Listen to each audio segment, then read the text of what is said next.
Good evening. Yes, please. May I ask a question? Interfax news agency, Lana.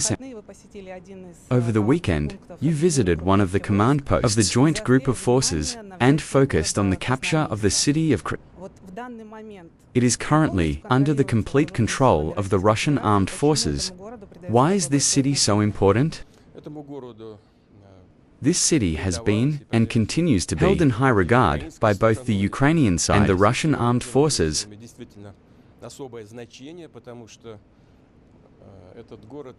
It truly is of particular importance because this city is not just a large infrastructure facility connected to an entire network of means of communication with the region.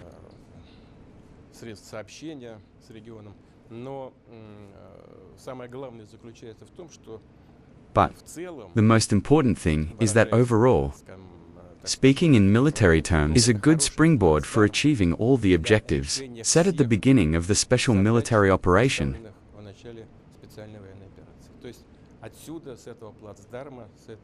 That is, from here, from this springboard, from this sector, the Russian army is easily able to advance in all directions, which the General Staff considers the most promising.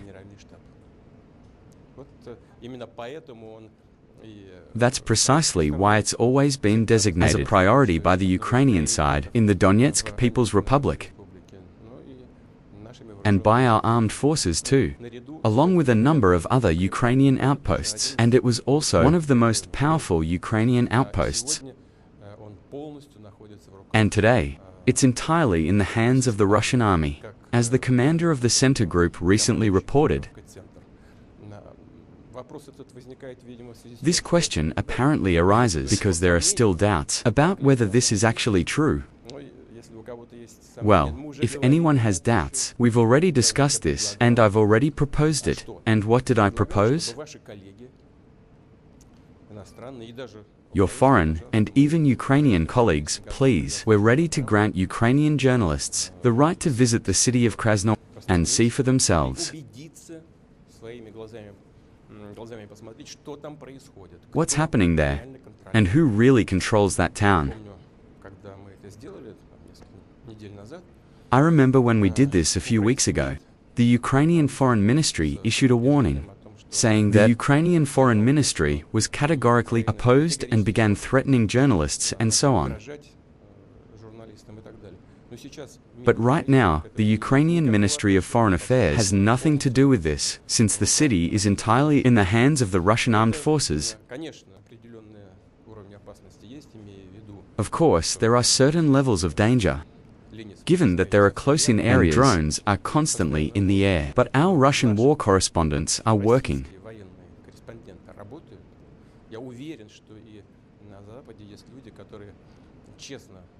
I'm sure there are people in the West who honestly fulfill their professional duties and are ready to objectively inform their listeners and readers about what's happening in the world, including in Ukraine.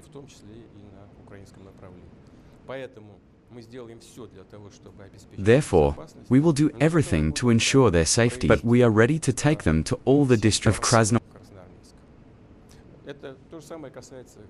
The same applies to Kupiansk. Hello Vladimir Vladimirovich. Regarding Kupiansk, they simply didn't allow it. Alexander Yashliev said when yesterday, Zelensky stated that. What do you think he meant by that? You should ask him. Because Kupiansk has been in our hands for several days now, or rather, for several weeks now. It seems to me that the Ukrainian leadership is currently preoccupied with other matters than the situation in the combat zone. In fact, it seems like they live on another planet. Besides being constantly on the move, begging for money, they probably have no time for current affairs, neither in the economy nor at the front. As for Kupiansk, Kupiansk consists of two parts. One part, the larger one, the main part of the city center, is on the right bank of the river. The smaller part is on the left bank. Russian troops control both the right bank part entirely and the left bank part also entirely.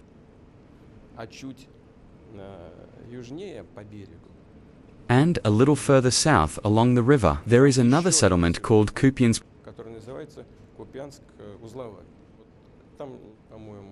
There are, I think, 2,000 buildings there.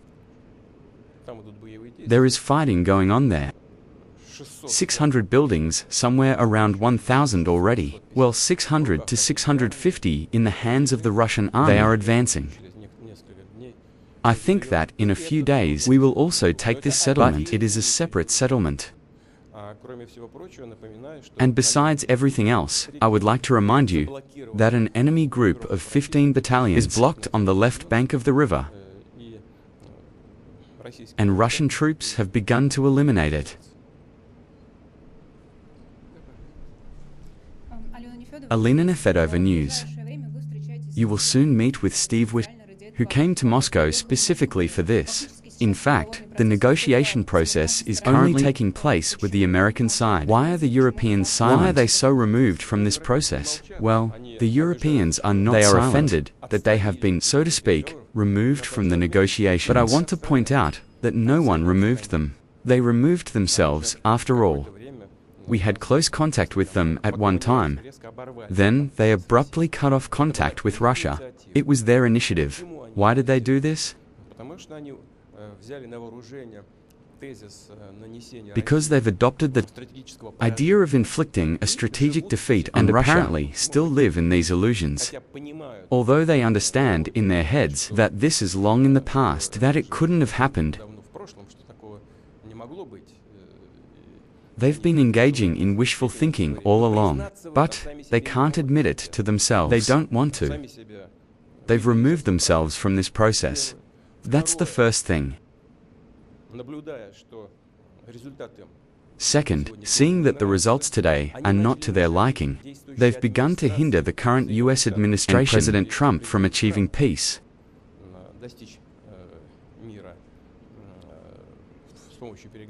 Through negotiations, they themselves have rejected peace talks and are hindering President Trump. Third, they have no peace agenda. They're on the side of war. And even when they try to supposedly make some changes to Trump's proposal, we clearly see it.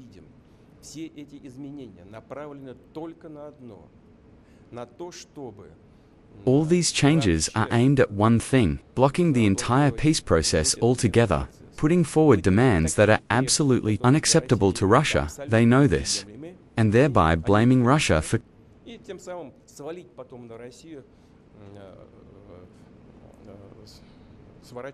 curtailing the peace process. That's their goal. We see this clearly. Therefore, if they really want to return to reality, based on the situation that is developing on the ground, as I have said in such cases, then go ahead, we will allow it. Regarding Sayat's statement, can I ask one more question? Sayat said today that we could find ourselves in a state of war with Europe. Just today, he said that NATO, its European part, intends to bring its troops to full combat readiness by 2029, and by 2030, there is a risk of armed conflict. This is, in fact, a very serious matter, almost sensational. What is your attitude towards this? Are we preparing for something? Indeed. We are not going to war with Europe. I've already said this 100 times, but if Europe suddenly wants to fight us and starts, we are ready right now. There can be no doubt about that. The only question is, what if Europe suddenly starts a war itself? It seems to me that it will happen very quickly. This is not Ukraine. We're acting surgically with Ukraine, carefully so that, well, it's clear, right? This isn't war in the direct modern sense of the word. If Europe suddenly wants to start a war with us, and does, a situation could very quickly arise in which we won't have anyone to negotiate with. Our own Channel 1, please comment on the attacks on tankers off the coast of Turkey just today. Another such incident occurred. Well, to be honest, I haven't even received the information yet. I know that this happened. attacks on tankers in neutral or even not neutral waters, but in the special economic zone of another state, a third state. This is piracy, nothing less. So, the Ukrainian armed forces, previously tried to strike our ports, our seaports. We responded precisely. We did not begin these operations with such strikes. I assure you they are much more effective and powerful. And this primarily concerned those vessels, ships that were delivering military property, equipment, and ammunition to Ukraine. And we hit exactly where we wanted, as evidenced by the secondary explosions we observed through aerial reconnaissance. But what the Ukrainian armed forces are doing now is piracy. What countermeasures can we take? First, we will expand the range of such strikes against port facilities and ships, calling at Ukrainian ports. Second, if this continues, we will consider the possibility. I'm not saying we will do this, but we will consider the possibility of retaliatory measures against the vessels of those countries that are helping Ukraine carry out these hellish actions. Well, the most radical option is to cut Ukraine off from the sea, then it will be impossible for it to engage in piracy. In principle, but this is all escalating. I hope that the Ukrainian military leadership, the political leadership, and those behind them will consider whether this practice is worth continuing. Thank you very much. Thank you.